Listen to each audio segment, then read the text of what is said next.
Bisa, Pak. Iya.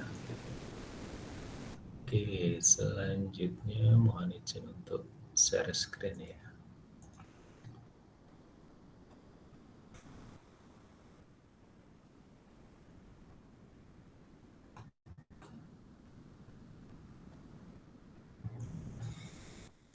Oke, pokok bahasan kita kali ini kita akan membahas salah satu bagian dari geometrika yakni uji signifikansi ya.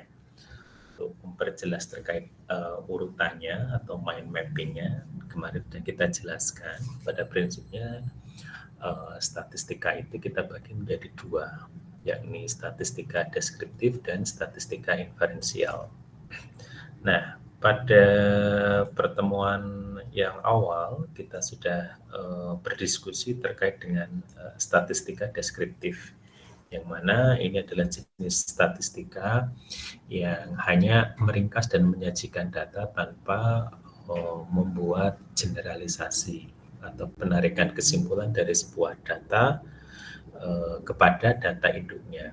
Jadi kita hanya menampilkan data sampel apa adanya tanpa melakukan penarikan kesimpulan terhadap data general atau data induknya. Kemudian yang kedua kita bicara tentang statistika inferensial. Nah, pada kesempatan siang hari ini kita akan mendiskusikan terkait dengan statistika inferensial, yakni membuat kesimpulan berdasarkan dari data sampel yang kita punya untuk menyimpulkan atau mengeneralisasi populasi atau induk dari data itu. Nah, berdasarkan atas asumsi distribusinya, inferensial kemarin kita klasifikasikan menjadi dua, yakni statistika parametrik dan non-parametrik. Bedanya apa? Kalau statistika parametrik itu menggunakan asumsi, ada asumsi dasar, yakni datanya bersifat terdistribusi normal dan juga homogen. Sementara untuk statistika non-parametrik tidak perlu ada asumsi distribusi data yang normal dan juga homogenitas. Oke, kita akan masuk di salah satu aspek dari statistika parametrik yakni uji signifikansi, yang mana pada uji signifikansi itu kita akan membahas terkait dengan uji T dan ANOVA. Oke, mungkin saya akan masuk ke file Excel-nya ya. Oke. Mungkin file Excel-nya sudah kami bagikan di grup ya, yang besar ya.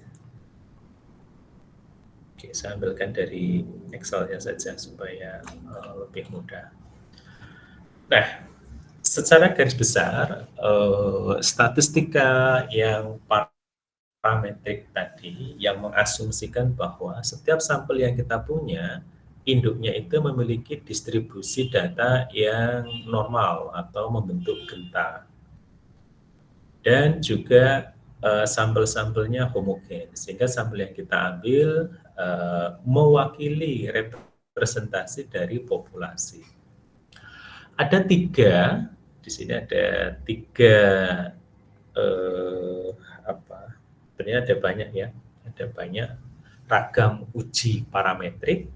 Salah satunya adalah uji T, kemudian tadi sudah dijelaskan uji ANOVA, uji F, kemudian juga ada ANOVA yang single faktor dan ANOVA dua faktor. Kita akan mulai dari uji T dulu ya.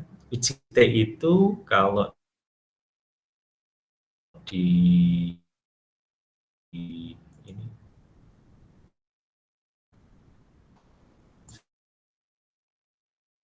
sorry, ini saya delete dulu. Oke. Secara garis besar, uji T itu ada sendiri itu ada uji T sampel tunggal, ada uji T sampel independen, dan ada uji T berpasangan. Kemudian untuk yang analisis variansi ada ANOVA. Nah, apa bedanya antara uji T sampel tunggal, uji T sampel independen, dan uji T berpasangan? Nanti kalau Anda baca di buku yang kita share, istilah uji T sampel tunggal itu adalah uji T yang digunakan untuk membandingkan rata-rata hasil pengukuran terhadap suatu nilai tertentu yang diketahui. Misal, kita kepingin mengecek apakah dari suatu alat ukur yang paling mudah misalkan alat timbang atau neraca analitik itu mengalami bias. Bias maksudnya kan kadang-kala neraca analitik atau timbangan itu cenderung mengukur lebih berat atau lebih ringan kecenderungannya. Sehingga istilahnya adalah kalibrasi. Jadi uji T sampel tunggal ini biasanya dipakai salah satunya adalah untuk kalibrasi alat. Yang mana misalkan di sini kita membandingkan rata-rata hasil pengukuran terhadap nilai standar tertentu yang diketahui. Biasanya kalau di kimia disebut sebagai Certified Reference Material atau material standar yang diketahui nilainya, yang menjadi acuan, namanya CRM. Nah, untuk uji T sampel tunggal kita rumuskan sebagai T T hitung adalah nilai rata-rata hasil pengukuran I, nilai standar ya, dibagi dengan standar deviasi dibagi dengan akar sampel, istilah uji dua arah, uji satu arah.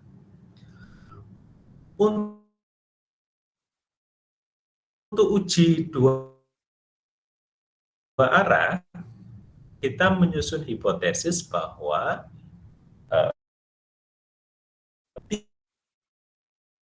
rata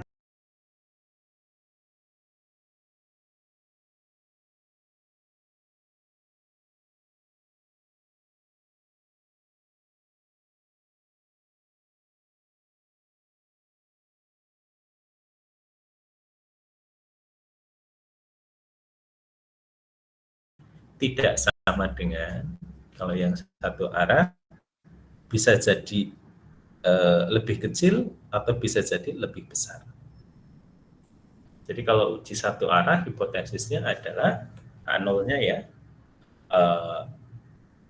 nilai rata-rata hasil pengukuran itu sama dengan nilai standar yang diketahui.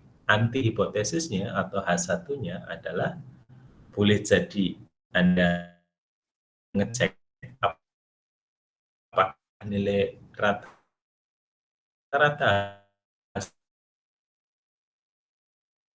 pengukuran lebih kecil dari nilai yang standar atau bisa Anda nyatakan nilai ini terbukti benar, artinya mana yang terbukti benar, H0 atau H1, maka kita menggunakannya dengan cara uji T, di mana keputusannya adalah jika nilai T hitung lebih kecil daripada T kritis, H0 yang benar atau H0 diterima. Tapi jika nilai T hitung lebih besar daripada T kritis, artinya H0 kita tolak. Dan alternatifnya H1 kita terima. Kalau nanti pakai P, ya nanti pakai nilai P value dan alpha. Sementara kita pakai nilai T dulu ya. Oke, di file Excel yang kita share ke Anda, coba Anda amati datanya. Misalkan di sini ada sebuah studi kasus. Dalam suatu analisis literasi asam baga, diduga telah terjadi bias positif.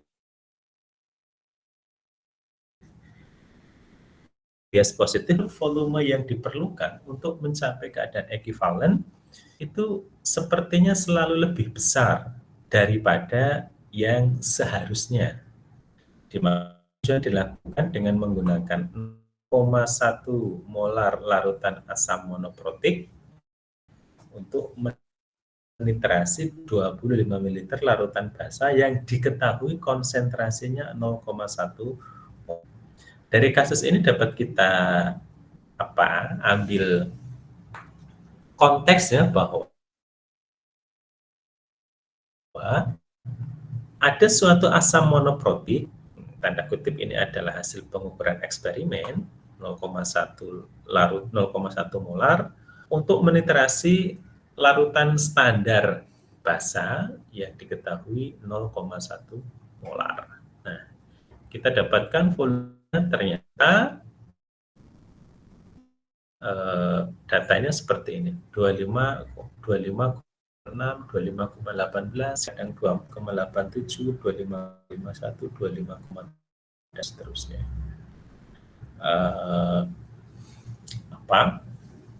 Diduga ada bias positif.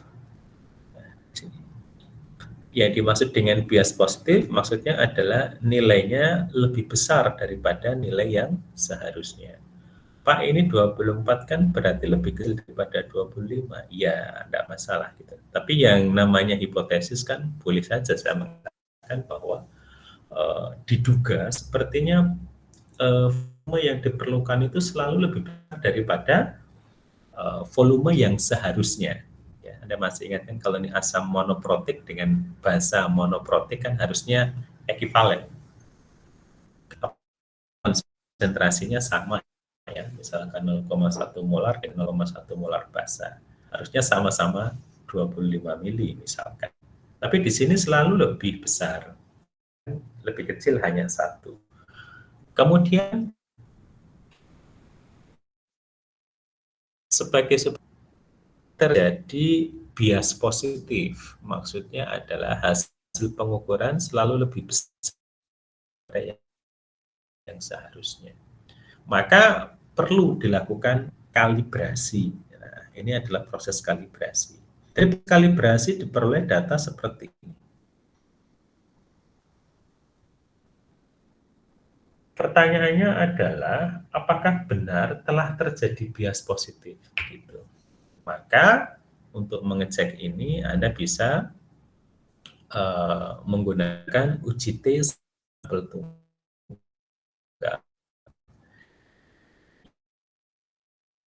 yang mana ini adalah data hasil eksperimen 25 yang mau dibandingkan. Harusnya sih kisarannya 25 kira-kira betul. Nah, maka kita bisa menggunakan uji T, uji sampel tunggal. Kalau di dalam bukunya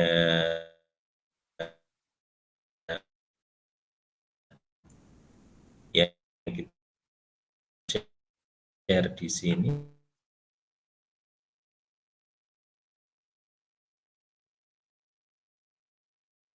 tata eksperimental dengan nilai yang diketahui. Ini ya, nanti baca di 38.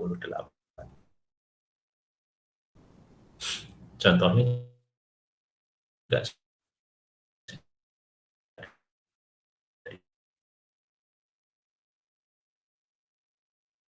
uji T sampel tunggal adalah membandingkan satu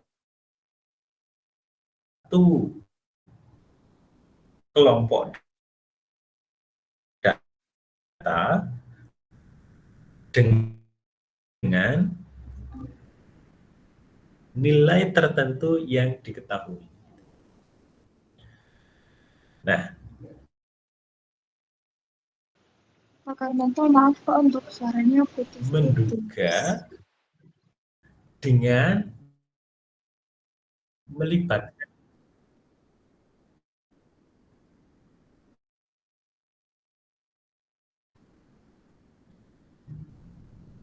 normal, saya kayaknya headset. Oke, bisa diterima? Sekarang bisa Pak, tapi Sayang-sayang tadi ini putus-putus. masih putus-putus enggak? Sudah tidak Pak? Ada tidaknya? Oh, berarti headset saya rusak ini berarti. Oke, nanti bisa dibaca lagi ya. Oke. Keputusan kita untuk menggunakan uji dua arah atau satu arah itu bergantung dari dugaan yang mau kita gunakan. Kalau redaksi kalimatnya adalah apakah telah terbukti terjadi bias positif? Bias positif artinya bahwa jadi kelebihan volume dari volume yang seharusnya. Maka kalau redaksinya mau menguji itu, kita menggunakan uji satu arah. Yakni hipotesis nolnya adalah tidak terjadi perbedaan volume yang diperlukan antara hasil eksperimen dengan yang seharusnya atau 25 tadi. Anti hipotesisnya adalah bahwa kebalikan dari H0 ya, volume yang diperlukan itu lebih besar daripada volume yang seharusnya. Kenapa tidak pakai yang kiri? Karena di sini dimintanya langsung spesifik ya, bias positif. Artinya rata-ratanya itu lebih besar daripada yang seharusnya. Oke, kalau begitu mari kita buktikan apakah data ini mengkonfirmasi bahwa telah terjadi bias positif atau tidak, maka caranya kita menggunakan uji T sampel tunggal. Gitu. Maka pertama-tama kita hitung nilai rata-ratanya ya. Rata-ratanya ini kita dapatkan dari, saya ulangi ya, kita dapatkan di sini average ya. Average dari, sebenarnya Anda bisa ngitung rata-rata, tapi saya pakai yang ini aja. Average dari ini ditarik. Anda bisa mencoba ya di Excel-nya. Nanti kalau tidak berhasil, nanti silahkan dikonfirmasi di, karena waktu kita hanya 30, berapa? Jadinya berapa? 60 menit atau 30 menit ya? 60 menit Pak, soalnya 2 SKS. 60 menit ya, oke. Ya. Nah, nilai rata-ratanya adalah ketemu 25,22 ml. Padahal nilai yang seharusnya atau volume yang kita anggap seharusnya atau benar adalah 25. Maka nanti kita bandingkan apakah ada perbedaan antara hasil rata-rata pengukuran dengan nilai yang seharusnya.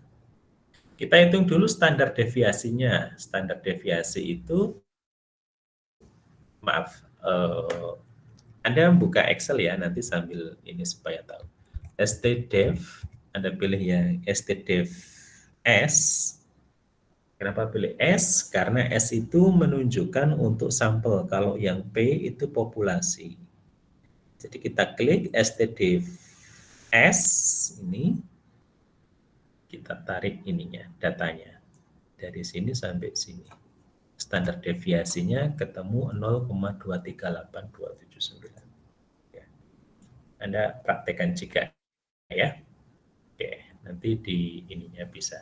Anda bisa klik di sini. Oh, pakai STDP datanya yang di 29, nah berarti tidak muncul. Gitu. Nanti di Excel-nya Anda bisa klik itu. Oke.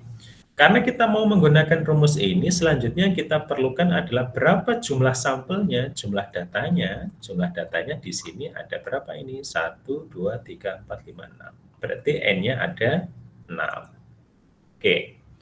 Hipotesisnya adalah bahwa rata-rata hasil pengukuran itu sama dengan 25.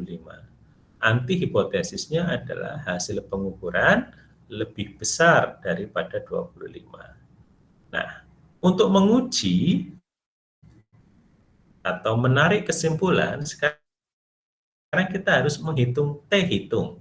T-hitung ini dapat dari mana? T-hitung ini rumusnya dari yang ini ya. Nilai rata-rata dikurangi nilai yang seharusnya atau diharapkan, dibagi dengan standar deviasi, dibagi dengan akar dari jumlah data atau hasil pengukuran. Nah, ini kalau kita ulang begitu, ini kan artinya nanti dicek ya. Atau kalau Anda mau ngecek ngitungnya ini kan, nah dicek ini sebenarnya datanya mana? Ini ya. Datanya adalah nilai rata-rata dikurangi nilai yang seharusnya dibagi dengan ini ya. E59 itu adalah S, standar deviasi, dibagi dengan SPRT itu adalah akar dari 6. Maka ketemu T hitung. Yang nilainya adalah 2,347. 2,347. Nah, apakah ini sudah selesai? Belum. Karena tadi dasar penarikan kesimpulan H0 diterima atau ditolak itu bergantung dari nilai T hitung dan T kritisnya. Masih ingat tadi ya? Ini yang atas ini, sorry, mana tadi? Nah, ini.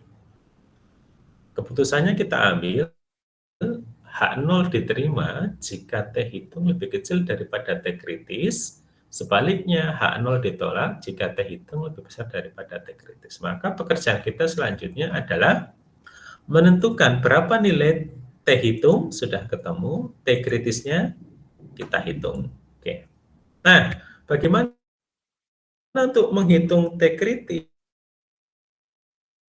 T kritis itu pada prinsipnya kalau dalam bahasa dulu ketika saya masih kuliah namanya adalah T-tabel gitu, tabel statistika. Tapi kita bisa menghitungnya dari Excel dengan cara memasukkan sama dengan T inverse ya, T inverse.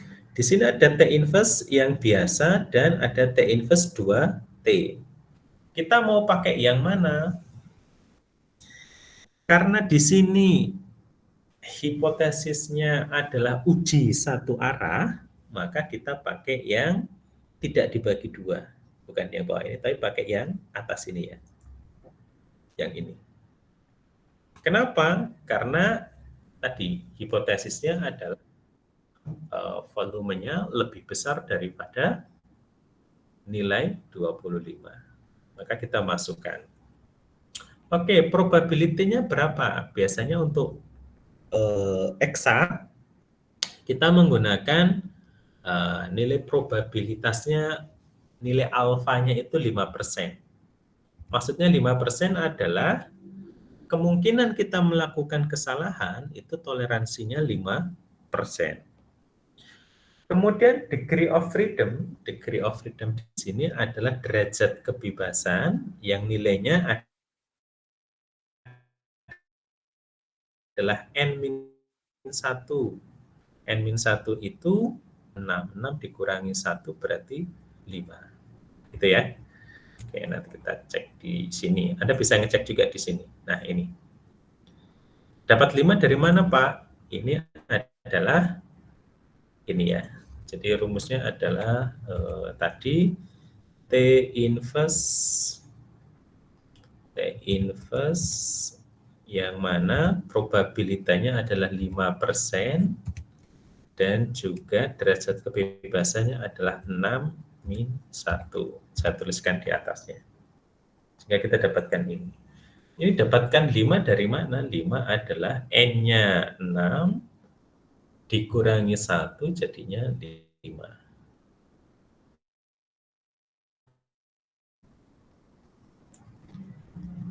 Oke, sebentar. Inverse-nya itu ini ya, 95%. T inverse bukan 5%, sorry. T inverse-nya 95%. T inverse 95% maksudnya adalah peluang kita melakukan kesalahan itu 5% gitu ya. Maksudnya tahu yang ini atasnya ada tulisan angka 95% itu adalah karena alfanya 5%. Jadi 100 dikurangi 5 dapatnya 95. Oke, sehingga kita dapatkan nilai ini. Oke. Anda bisa mencoba kalau misalkan ada ketidaksesuaian, Anda bisa konfirmasi langsung. Nah, dari sini terlihat bahwa nilai T hitung lebih besar daripada T kritis. 2,34 lebih besar daripada 2,01504. Maka dapat disimpulkan bahwa H0 ditolak. Ya, sesuai kesepakatan tadi. H0 diterima, ini diterima jika nilai T hitung lebih kecil daripada T kritis. Jadi H0 diterima ini jika T hitung lebih kecil daripada T kritis. Yang kita dapatkan di sini adalah T hitung lebih besar daripada T kritis. Kesimpulannya adalah benar bahwa titrasi yang kita lakukan bias positif. Jadi volume yang diperlukan itu lebih besar dari yang seharusnya. Kesimpulannya apa? Kesimpulannya adalah H0 ditolak, H1 diterima. Bahwa jadi bias positif. Oke, kita masuk coba diamati studi kasus yang kedua. Dalam suatu analisis titrasi asam basa, diduga telah terjadi bias negatif. Kalau tadi positif, sekarang negatif ya, ini dugaannya. Pengujian dilakukan dengan menggunakan sama 0,1 larutan asam monoprotik untuk 25 ml larutan basa standar yang diketahui konsentrasinya 0,1. Hasilnya seperti di bawah. 25, 24, 3, 24, 25. Maka bisa enggak kita simpulkan bahwa ini alatnya, misalkan entah itu buretnya atau apanya gitu ya, yang dia memberikan volume yang lebih kecil daripada yang seharusnya. Kita akan menguji berdasarkan data investigasi ini. Oke, sama ya, karena ini kasusnya adalah membandingkan nilai rata-rata hasil eksperimen terhadap nilai sesuatu yang diketahui. Nah, ini kan harusnya 25, tapi ternyata 25, 24, 23, 24, 25. Kadang benar, kadang kecil gitu. Kemudian kita berasumsi bahwa jangan-jangan ini terjadi bias negatif, lebih kecil daripada yang seharusnya. Sama kasusnya tadi ya. Kita menggunakan uji T. Kita tentukan nilai rata-ratanya dari ini sama pakai average. Di sini pakai average atau rata-rata dari ini. Tarik saja. Kita dapatkan 24,61. Nilai yang seharusnya berapa? 25. Standar deviasinya sama ya, kita pakai STDEV S yang ini, yang bawah. Nah, kita tarik, nanti hasilnya kita dapatkan 0,7527. Oke, jumlah datanya ada 6, hipotesisnya, ini yang menarik ya. Hipotesis nolnya adalah tidak ada perbedaan antara rata-rata hasil pengukuran dengan nilai yang sebenarnya atau nilai standar. Sebaliknya, antihipotesisnya adalah nilai hasil rata-rata pengukuran itu lebih kecil daripada nilai standar atau nilai yang seharusnya. Untuk menguji mana hipotesis yang sesuai atau benar, kita uji dengan uji T. Pertama kita hitung dengan T hitungnya. T hitungnya ini berarti kita menghitung nilai rata-rata dikurangi nilai yang seharusnya dibagi dengan standar deviasi dibagi dengan akar N. Yang sama seperti rumus yang di atas tadi ya. Ini rumusnya ini. Nah ini kita dapatkan dia minus 2,716. Kalau sudah, sekarang kita menghitung nilai T kritikalnya. T kritisnya adalah ini T inverse, sebentar. Ini sebentar, ini tadi saya ada yang keliru di atas enggak ya? Bentar, ini kok jadi 95, ini 5% ya?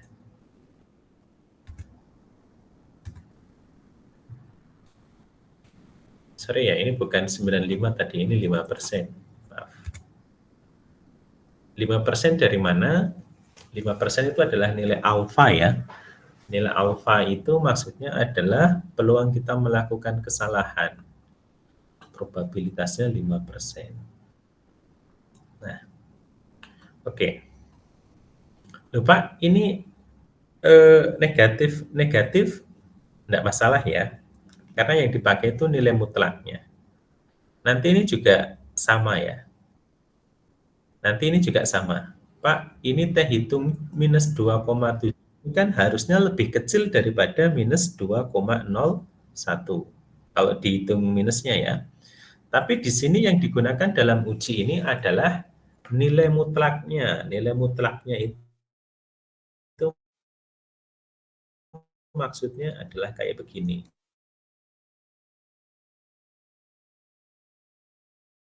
T itu. Kalau negatif, dia jadi positif. Yang sini juga sama nilai mutlaknya ya. Yang dipakai itu nilai mutlaknya. Nilai mutlak dari T kritikal. Jadi jangan terkecoh dengan nilai negatif-negatif ini. Ya. Yang dipakai adalah nilai mutlaknya. T hitung minus 116.037, kemudian T kritikal 0,150,948. Jadi di sini kita dapatkan, oh ternyata T hitung lebih besar, ya, kalau kita bikin mutlaknya kan adalah ini dikalikan dengan negatif 1, itu maksudnya. Supaya Anda tidak bingung, ini juga sama ya, ini dikalikan negatif 1-nya. Itu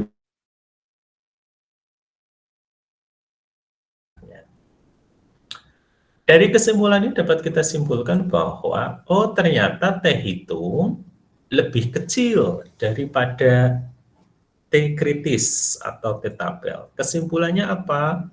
H0 ditolak, H1 diterima.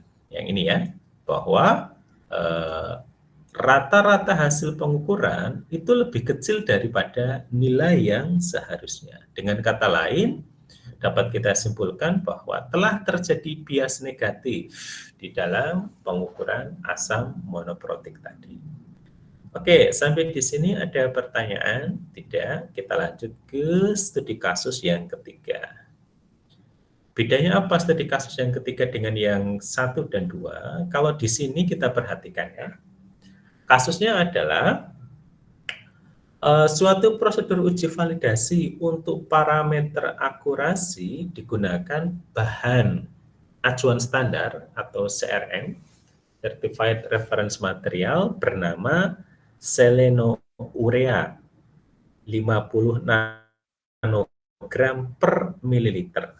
Hasil pengukuran menunjukkan data seperti bawah ini. 50,4, 50,7, 49,1, 49,1, dan 51,1. Yang harapannya kalau kita pakai material standar, harusnya hasil pengukuran itu ya paling tidak berbeda dengan material standarnya. Kita lihat apa tujuan dari pengujian ini. Oke.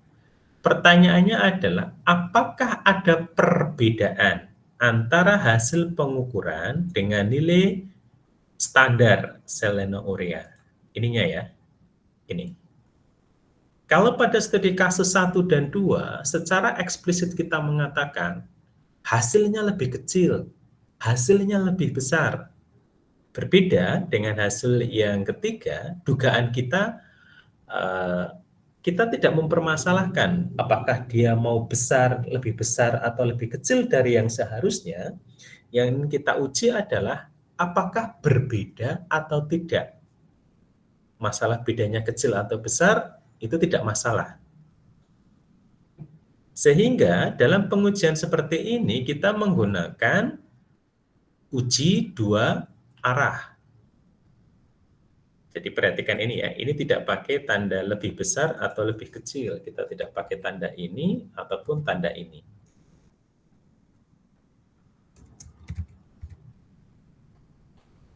Karena yang mau kita uji adalah berbeda atau tidak. Masalah dia lebih besar atau lebih kecil, itu bukan masalah. Kita masih menggunakan rumus yang sama, yakni kita harus mencari nilai rata-ratanya, kemudian standar deviasinya, kemudian kita tentukan hipotesisnya. Hipotesisnya di sini hampir sama H0-nya ya, bahwa tidak ada perbedaan antara rata-rata hasil pengukuran dengan nilai reference material. Antihipotesisnya adalah ada perbedaan. Jadi pakai tanda tidak sama dengan. Berbeda dengan yang atas tadi ya. Pakai tanda lebih kecil atau lebih besar. Oke. Sama pada prinsipnya kasusnya di sini kita menghitung T hitung adalah nilai rata-rata dikurangi nilai standar dibagi dengan standar deviasi dibagi akar N.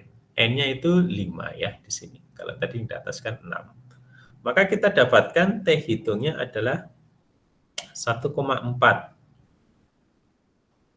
Kemudian T kritikalnya pada taraf tingkat kepercayaan 95% atau alfa 5% yang ini.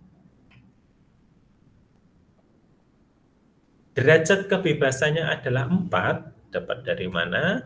Ini pakai T inverse alfanya 5%, derajat kebebasannya adalah 5 dikurangi 1 ya. N-1 lah prinsipnya gitu. Sehingga kita dapatkan T kritikalnya adalah 2,776445. Artinya bahwa, oh ternyata T hitung 0,1 lebih kecil daripada T kritis 2,7. Kesimpulannya adalah tidak ada perbedaan yang signifikan. Atau dengan kata lain, rata-rata hasil eksperimen itu sama dengan nilai standar reference selenourea. Artinya H0 diterima, H1 ditolak. Tidak ada perbedaan yang signifikan. Dengan kata lain, ya ini hanya variansi saja ya. Jadi nilai rata-rata hasil pengukuran tidak berbeda signifikan dengan nilai yang sebenarnya. Nah, biasanya yang uji T sampel tunggal ini sering dipakai untuk uji-uji kalibrasi. Uji-uji kalibrasi menggunakan material standar. Atau juga mungkin menggunakan uji-uji yang lain, yang intinya adalah membandingkan rata-rata hasil pengukuran dengan nilai tertentu yang diketahui. Oke, nanti kalau waktunya habis saya diberitahu ya, karena saya tidak menghitung tadi mulai dari berapa menit ke berapa menit. Oke, yang kedua kita akan, tadi saya sampaikan, uji T sampel tunggal adalah uji T yang dipakai untuk membandingkan hasil pengukuran dengan nilai tertentu yang diketahui. Sekarang bagaimana Pak kalau kasus saya adalah membandingkan nilai rata-rata dari dua data yang independen atau data yang berbeda. Biasanya di sini adalah kalau Anda eksperimen, misalkan melakukan variasi pemanasan misalkan. Pemanasan 30 derajat Celcius dengan pemanasan misalkan 50 derajat Celcius. Apakah ada perbedaan antara misalkan suatu analit yang dipanaskan pada 30 derajat dengan 50? Itu kan datanya independen ya. Kalau yang tadi kan adalah membandingkan sesuatu dengan sesuatu yang nilainya diketahui. Untuk uji T yang kedua atau uji T sampel independen adalah membandingkan dua nilai rata-rata hasil pengukuran yang independen. Di sini ada beberapa hal yang mungkin penting. Yang pertama, kita harus mengecek variansi dari kelompok data tadi. Apakah variansinya sama atau variansinya berbeda? Nah, dua kelompok dengan nilai rata-rata misalkan X1 dan X2 dan variansinya S1 dan S2 dengan jumlah data N1 dan N2, maka standar deviasi gabungannya adalah ini ya, S kuadrat N-1 dibagi 1, S1 kuadrat N2 min 1 S2 kuadrat. S2 itu adalah variansi ya. Dibagi dengan N1, N2 dikurangi 2. Ya. Oke. Nah, standar deviasinya berarti berapa? Ya akar dari ini ya. Akar dari ini. Ini namanya variansi. Nanti kalau ditanya standar deviasinya adalah akar dari S kuadrat ini. Standar deviasi kuadrat itu namanya variansi. Nah, untuk uji hipotesisnya dilakukan dengan membandingkan nilai T hitung terhadap nilai T kritis, yakni jika nilai rata-rata kelompok 1 sama dengan kelompok 2, tidak ada perbedaan signifikan, atau anti hipotesisnya adalah rata-rata kelompok 1 tidak sama dengan rata-rata kelompok 2. H0 diterima jika T hitung lebih kecil daripada T kritis. Atau H1 yang diterima jika T hitung lebih besar daripada T kritis. Di sini saya akan memperkenalkan istilah lain dari nilai T, yaitu nilai P-value. P-value di sini adalah nilai P yang dibandingkan terhadap nilai alfa. Alfa itu adalah taraf signifikansi, misalkan 5%. 1%, 10%, dan sebagainya. Pak tahu 5%, 10% itu dari mana?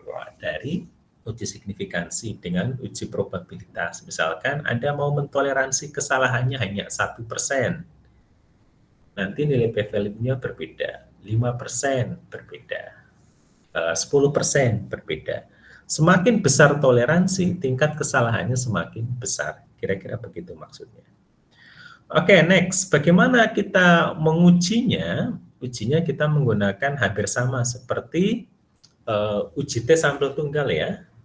Bedanya kalau di sini tadi adalah rata-rata hasil pengukuran dikurangi dengan nilai yang seharusnya, di sini adalah rata-rata kelompok 1 dikurangi rata-rata kelompok 2 dibagi dengan standar deviasi dikalikan akar seper jumlah kelompok data 1 ditambah per jumlah kelompok data 2.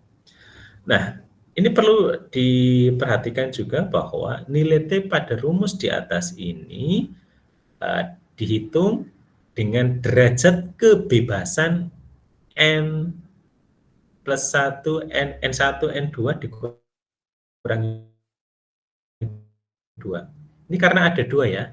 Tadi kan saya sampaikan bahwa derajat kebebasan adalah N-1.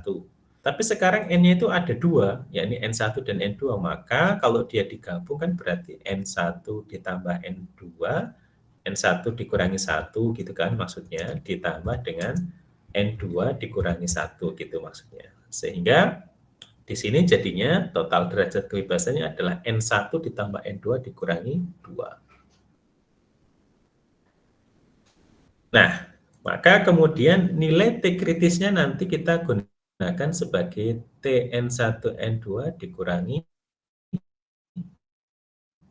2, itu maksudnya. Oke, mari kita lihat studi kasusnya. Dalam sebuah riset, ini kasusnya ada di buku ya, di buku yang saya sampaikan tadi. Supaya menghemat halaman begitu, kita tuliskan saja di sini bahwa informasinya kita ingin membandingkan sebuah pekerjaan laboratorium yang dilakukan dengan metode A dan metode B untuk menentukan kadar timbal dalam sebuah sampel. Nah, Pengulangan untuk masing-masing metode dilakukan sebanyak 5 kali. Oh, berarti N-nya itu masing-masing 5. Hasil pengukuran menunjukkan rata-rata pakai metode A itu 1,48. Standar deviasinya 0,28. Metode B 2,3, standar deviasinya 0,31. Maka pertanyaannya, apakah hasil pengukuran timbal dengan metode A dan metode B itu berbeda? Pikir bahwa kalau sampelnya sama, mestinya hasilnya juga sama. Harapannya kan begitu ya. Jadi ini biasanya dipakai untuk pengembangan metode-metode baru. Jadi membandingkan antara metode standar yang sudah diakui dibandingkan dengan metode baru yang kita kembangkan pada sampel yang sama. Oke. Kemudian studi kasus yang kedua di sini.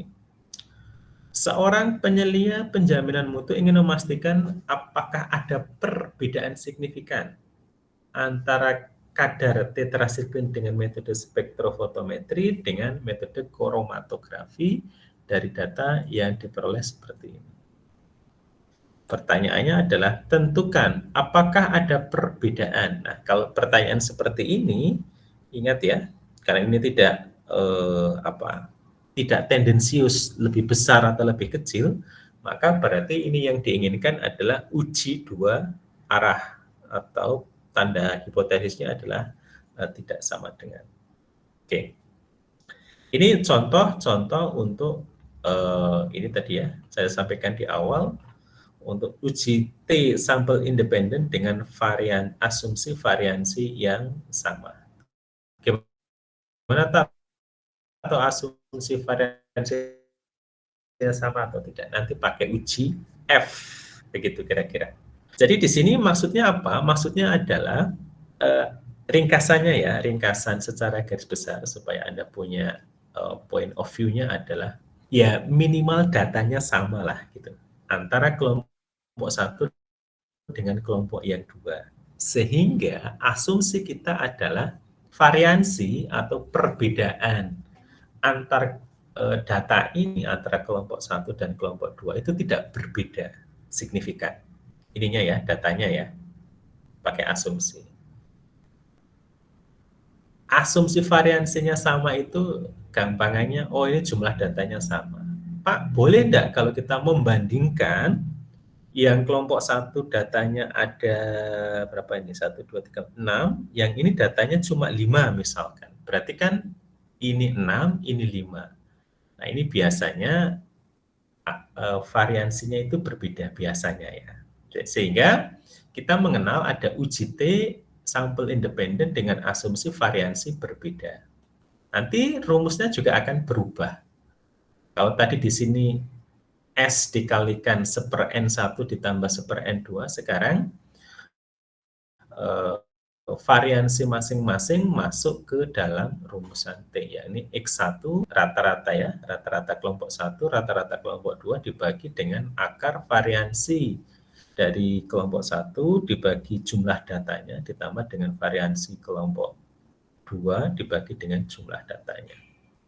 Hipotesisnya sama kayak yang di atas, tapi sekarang di sini derajat kebebasannya berubah. Berubah kenapa? Karena jumlah datanya berbeda antara kelompok 1 dan kelompok 2. Sehingga derajat kebebasannya adalah variansi 1. Saya sebut variansi adalah standar deviasi yang dikuadratkan ya. Variansi 1 dibagi banyaknya data 1, variansi 2 dibagi dengan banyaknya data 2 dikuadratkan dibagi dengan variansi kuadrat kelompok 1 dibagi dengan jumlah data dikuadratkan dibagi dengan N1 min 1. Variansi 2 kuadrat dibagi dengan jumlah kelompok data 2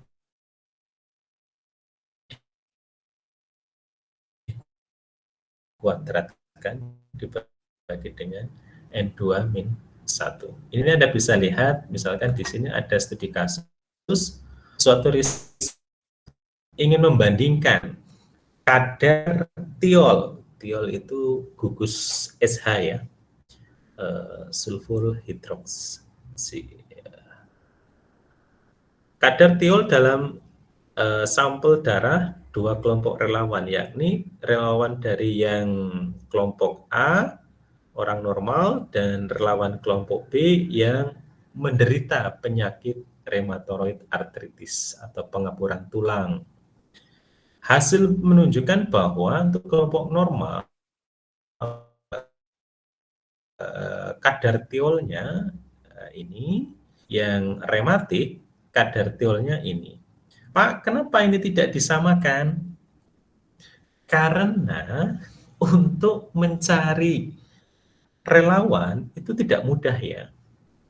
Kita bisa dapat relawan,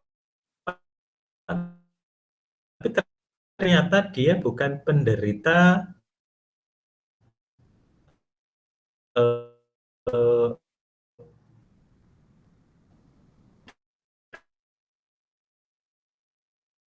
rematik,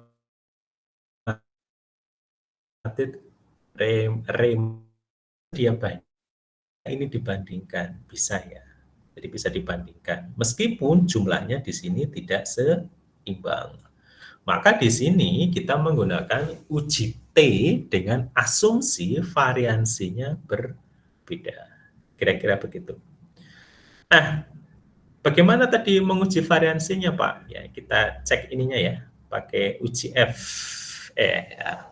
Saya ambil di sinilah, di bawahnya sini supaya enak. Di mana ya? Bentar. Oke, saya pindahkan ke sini dulu.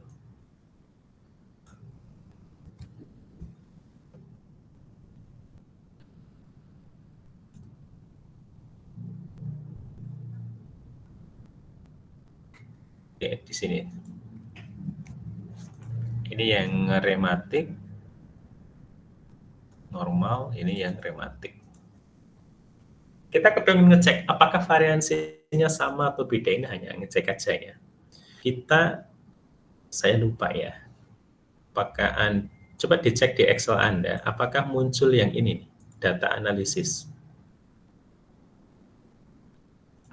Saya kalau punya Excel begini mungkin biasanya belum aktif. Anda bisa aktivasi tapi mungkin beda ya. Punya saya yang versi kapan ini. Nah, option nanti di sini Anda cek di add-ins. Nah, add-in di sini nanti Anda aktivasi ini. Analisis toolpacks-nya ini. Toolpack diklik, di oke. Nanti kalau sudah ditutup, nanti sampai muncul, kalau diklik data ini sampai muncul ini, data analisis. Nah, diklik data analisis. Nah, sekarang kita akan menggunakan Excel aja ya, yang mudah. Kita mau mengecek apakah variansinya sama. Kita pakai, tadi saya ulangi, data yang mau diuji adalah ini. Saya klik data analisis, F-test to sample for variance. Uji variansi 2 sampel. Oke, kita acak saja ya. Acak, tadi mana datanya? Ini dia. Ini, kemudian data yang kedua adalah yang rematik.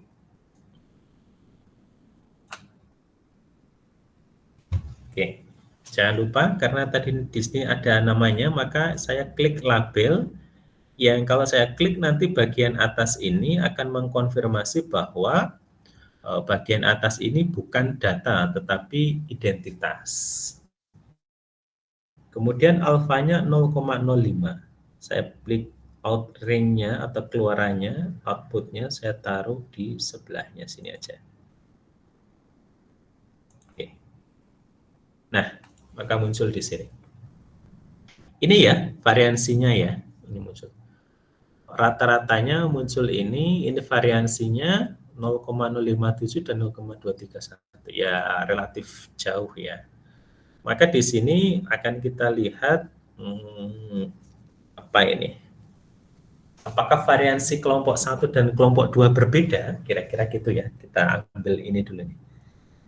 Di sini kita lihat bahwa variansinya karena F hitung lebih kecil daripada F kritis, maka variansinya tidak sama. Variansinya sama ya. Karena ini 0,02 lebih kecil daripada 0,22. Nah, ini yang saya maksud di halaman tadi ini. Mana tadi? Nah, ini terbalik ya. Keliru. Kelirunya di mana? Keliru memilih kelompok 1. Kenapa? Karena kalau di Excel itu rawan kelirunya adalah ini. Ini kan kesimpulannya bahwa variansinya tidak berbeda, Pak. Karena F-nya hitungnya ini lebih kecil daripada ini. Kelirunya di mana? Ini yang ini. Variansi 1 itu harus lebih besar daripada yang lainnya. Berarti yang besar kan yang ini. Coba kita ulangi lagi ya. Kita pakai data analisis, variansi tes. Nah, ini yang saya maksud ini loh. Ketika kita memasukkan untuk variabel satunya kebalik, kalau di Excel, kalau yang di aplikasi yang lain tidak masalah. Khusus di Excel, itu akan menyebabkan namanya miskalkulasi, kesalahan hitung karena kesalahan pemilihan ini tadi. Coba kalau kita balik gini ya. Kita balik, apakah hasilnya sama? Outputnya di sebelahnya sini. Oke, di situ.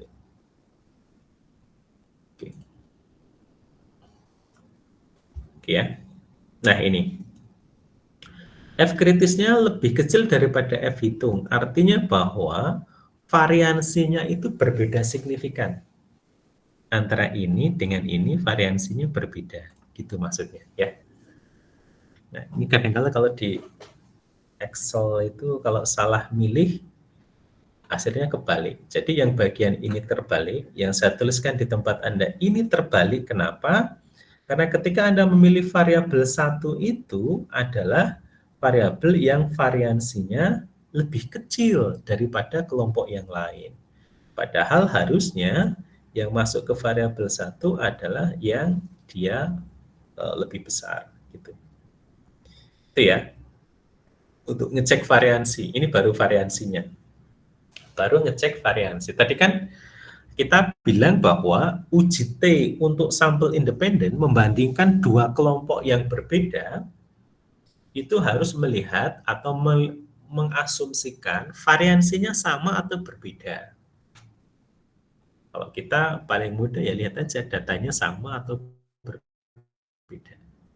Kalau datanya sama, biasanya variansinya relatif sama. Kalau datanya berbeda jumlahnya, biasanya variansinya berbeda. Tapi ini umumnya ya. Anda harus tetap ngecek menggunakan uji variansi atau uji F seperti ini. Nah, ternyata dari cek variansi kelompok data ini berbeda. Karena itu untuk kasus yang rematik ini, rheumatoid arthritis ini, kita menggunakan uji T unequal variance dengan asumsi variansinya berbeda. Jadi kita tidak menggunakan rumus yang pertama.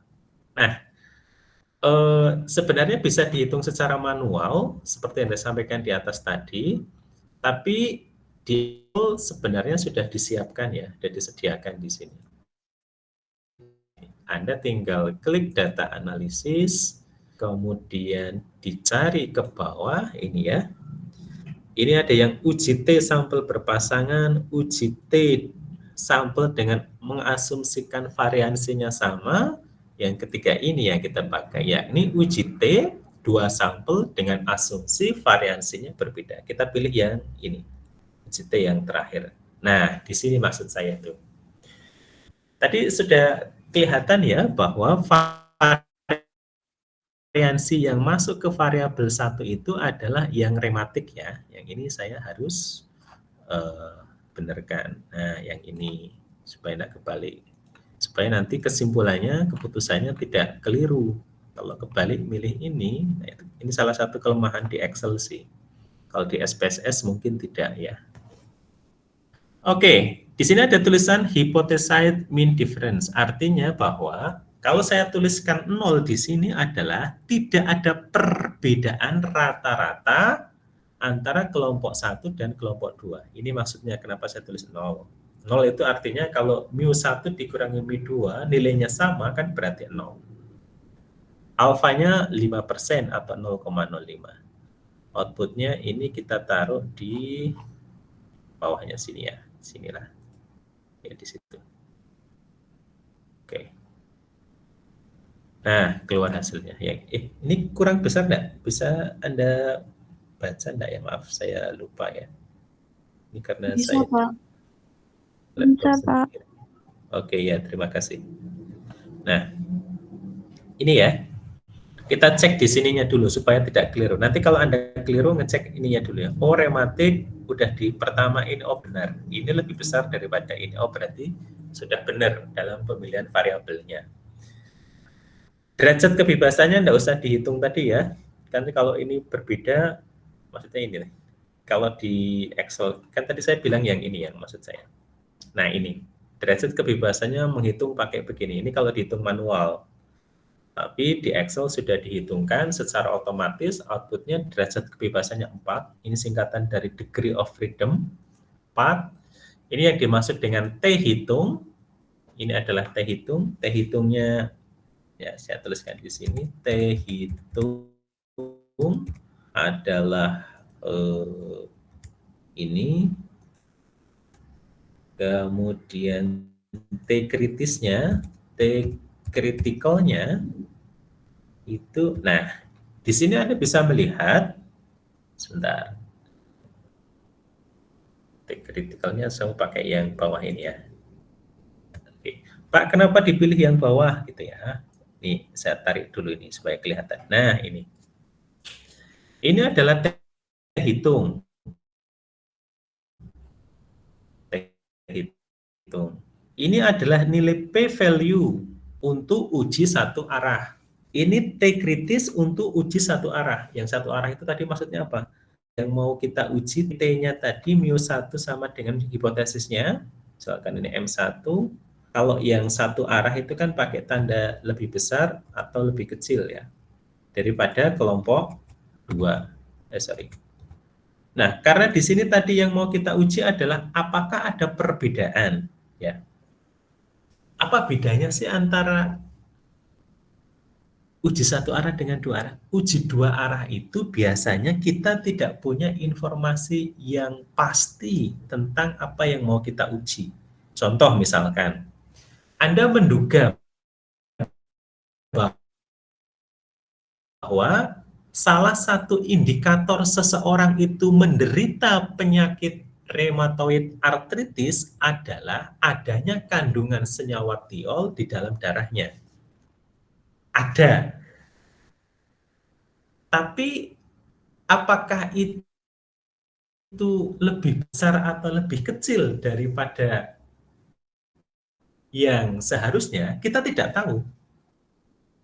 Tapi dugaan kita ada tiolnya.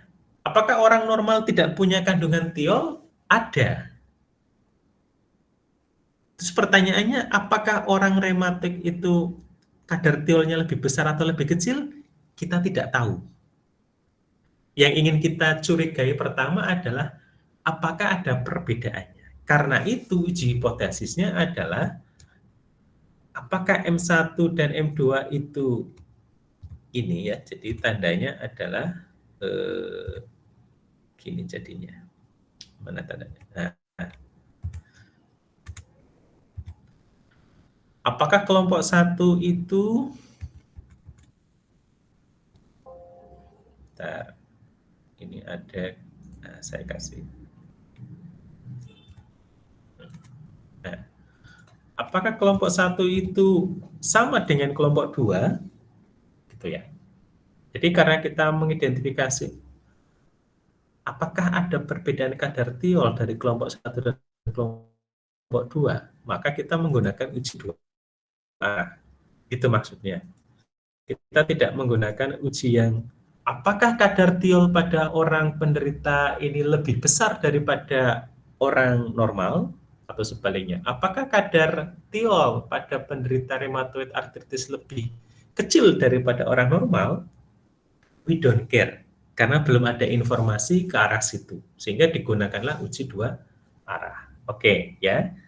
Sehingga karena saya tidak tahu, intinya saya hanya ingin memastikan kesimpulan bahwa pokoknya berbeda antara orang normal dengan penderita rheumatoid arthritis. Maka kalau begitu ceritanya jadinya adalah uji 2 arah ini. Karena itu yang saya pakai di sini adalah uji T yang menggunakan nilai T kritis tutile. Tutile itu artinya 2 arah. Kalau one tile itu artinya 1 arah. Ini kayak gini itu artinya 1 arah. 1 arah maksudnya dia lebih besar atau lebih kecil. Nah, jadi untuk kasus ini kita membandingkan T hitung dengan siapa? Dengan T kritis dari ini, yang tutile 2,75. Kesimpulannya apa? Kesimpulannya adalah H0 ditolak. Kenapa?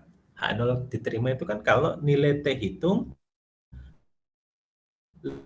lebih kecil daripada T kritis. Berarti yang diterima H1. Kadar tiol penderita rematik dengan orang normal tidak sama. Ini tadi saya sebutkan ya, bahwa H0 diterima jika T hitung, T stat ini, lebih kecil daripada T kritis.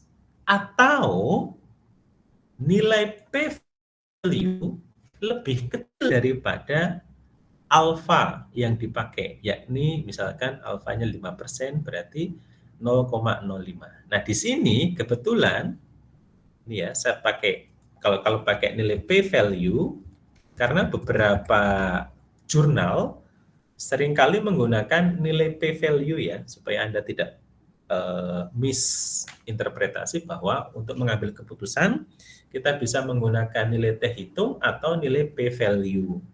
P value-nya yang pakai yang mana? Ya tentunya yang tutile yang ini. Berapa nilainya? 0,00185. Terhadap siapa pembandingnya?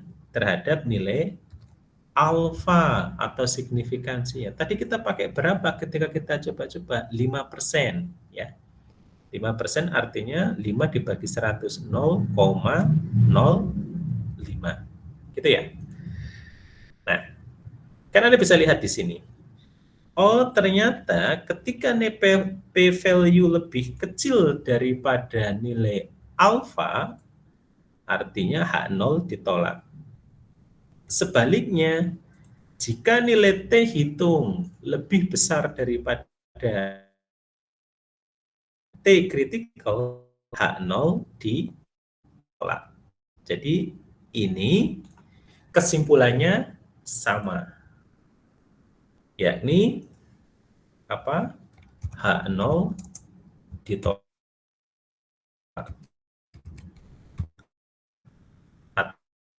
Atau H1 diterima. H1 diterima.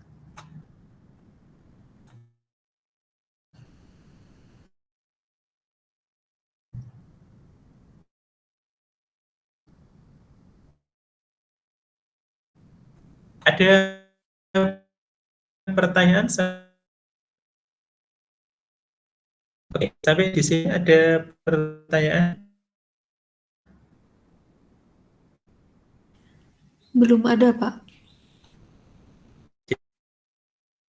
Jadi gitu ya. Mohon maaf, Pak, suaranya putus-putus.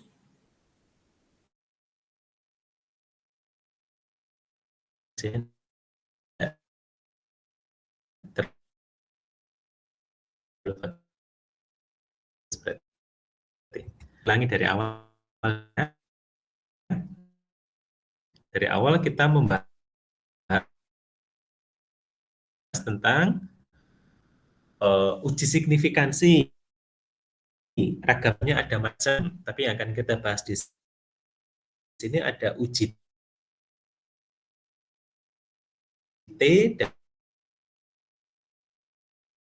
dan membandingkan dua kelompok data yang berbeda ya dengan menggunakan asumsi kelompok data itu variansinya sama atau variansinya berbeda. Nanti dicek variansinya. Kalau variansinya sama berarti kita menggunakan uji T dengan asumsi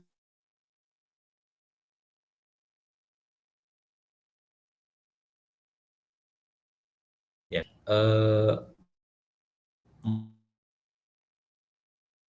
melakukan riset misalkan Pak ya, Pak Didi kali barangkali dia mempreparasi katalis yang dipreparasi pada temperatur 30 derajat. Sorry 30 derajat. 200 derajat Celcius dengan yang dikalsinasi dengan 500 derajat Celcius misalkan. Tapi kasus kita ini adalah metode spektrometri dan kromatografi. Apakah dua metode ini menghasilkan hasil pengukuran yang sama atau tidak? Gitu ya. Ini kebetulan datanya sama, maka pastinya sama ya variansinya. Kita cek. Sebenarnya bisa langsung saja sih. Langsung ke uji T dengan asumsi equal variance. Kalau unequal, nah, sekarang yang equal. Kita coba ya, nah, pakai Excel saja. Variabel kedua, kromatografi, dan hipotesisnya adalah ya. Jadi di sini di Excel ini ada hipotesis mean difference, artinya adalah hipotesis yang mau diuji.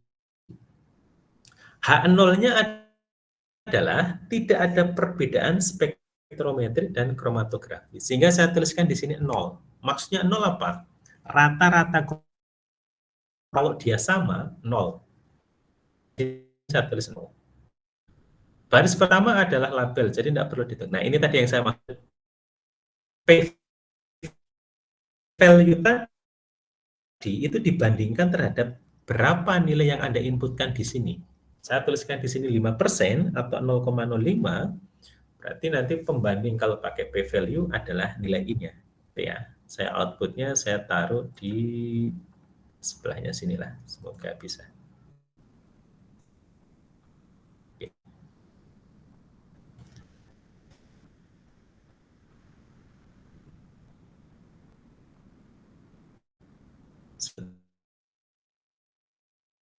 Ini kenapa dia ada yang error ya? Sebentar. Ini ada variansinya sama,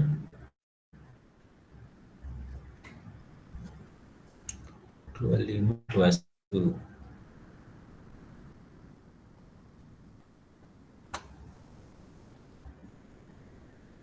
Oke. Ini harusnya oke.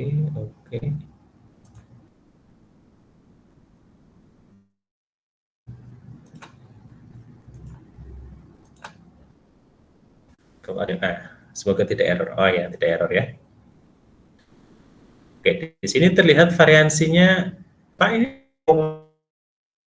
16 dengan 4,26 itu beda signifikan enggak sih? Kalau Anda lihat di sini kan, Bapak kan 2,1 dengan 4,2 itu kan beda, Pak. Angkanya iya ya, beda kan? Kalau begitu enggak bisa dong, Pak, pakai yang menggunakan asumsi equal variance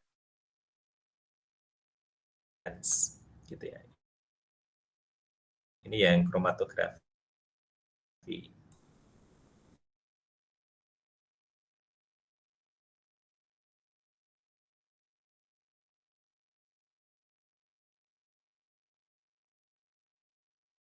4 dengan 2 dengan 4 itu beda signifikan atau tidak? Kromatografi ya. Grafi, kemudian yang lebih kecil yang spektrometri,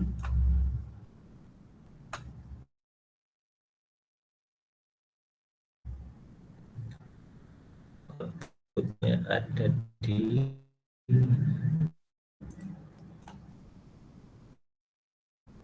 di sini. Kita cek ininya ya. Nah, ini. Sebentar. Oke.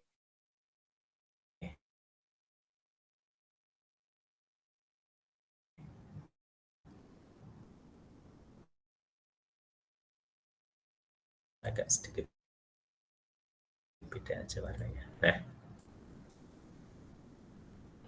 kita pakai ini. Oh, ternyata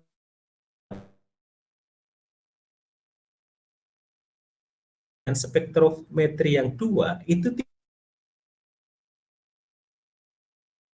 tidak berbeda signifikan. Unequal variance, Anda bisa ngecek pakai uji F untuk ngecek variansinya. Kan kalau kita langsung ke uji T-nya, Anda akan mempertanyakan data ini. Ini kenapa variansinya berbeda kok pakai equal variance? Dasarnya itu ini ya. Dasarnya bahwa ini dianggap variansinya tidak berbeda signifikan. Oke ya, clear ya? Nah, sekarang kita bahas hasilnya tadi yang mengasumsikan dengan equal variance.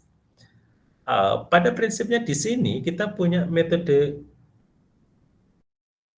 yang atas ini statistika deskriptif ya, yang kemarin kita bahas nilai rata-rata variansi observasi pool variance ini data statistika deskriptif. Yang inferensialnya itu yang bawah sini.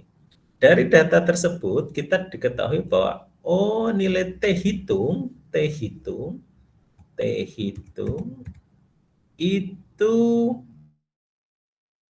adalah 1, yang artinya ini lebih kecil daripada nilai T kritis, T critical, yang ini ya, critical total ini, yang nilainya adalah 2,2. Kesimpulannya apa? Kesimpulannya adalah H0 diterima. Ya, ini H0 diterima. Atau H1 ditolak. H0 diterima, hipotesis alternatifnya atau H1 ditolak. Ya. Artinya apa? Artinya bahwa mau pakai metode spektrofotometri maupun kromatografi tidak ada perbedaan yang signifikan. Ceritanya itu. Artinya apa? Kita boleh pakai spektrometri, boleh pakai kromatografi. Pak, gimana kalau kita pakai nilai p-value? Oke, kita punya p-value di sini adalah berapa ini? Mana p-value-nya? Ini ya. 0,256. Oke. Oke, kita pakai p-value. P-value. P-value-nya di sini Pak, nilainya 0,256. Dibandingkan terhadap siapa? Dibandingkan terhadap nilai alfa. Alfanya berapa? 0,05. Pak, 0,05 itu kan artinya bahwa p-value lebih besar daripada alfa, ya.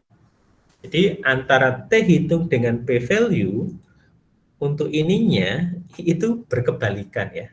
Kalau p-value-nya lebih besar daripada alfa, artinya H0 diterima. Tapi kalau p-value-nya lebih kecil daripada alfa, artinya H0 ditolak. Oke, sampai di sini ada pertanyaan? Tidak? Saya diinformasikan kalau ternyata waktunya sudah habis. Kita masih punya waktu enggak ini? Masih ada waktunya enggak? Kurang berapa menit? Untuk waktunya mohon maaf Pak, sudah habis. Sudah terlewat. Kenapa? Jadi untuk waktunya sudah habis habis ya? Pak. Oh iya. Oh iya ya. Oke, kalau begitu saya akhiri ya. Selanjutnya tugas untuk Anda adalah Anda mencoba untuk Excel itu minimal dari uji T sampel tunggal sampai dengan uji T independen yang equal dan unequal untuk yang studi kasus tadi ya, yang ini. Saya tadi lupa belum ngasih tugasnya di sini ya. Oke, kita enggak apa. Maksudnya tugasnya Anda hanya mengulang supaya kemudian familiar dengan fitur-fiturnya Excel untuk menghitung uji T antara sampel tunggal dengan sampel yang independen. Besok kita akan lanjutkan pada sampel uji T berpasangan. Nanti akan saya kirimkan juga tugas untuk ininya, latihan. Mohon maaf, saya akhiri. Terima kasih. Wassalamualaikum warahmatullahi wabarakatuh dan selamat berpuasa. Waalaikumsalam warahmatullahi wabarakatuh. Terima kasih Pak.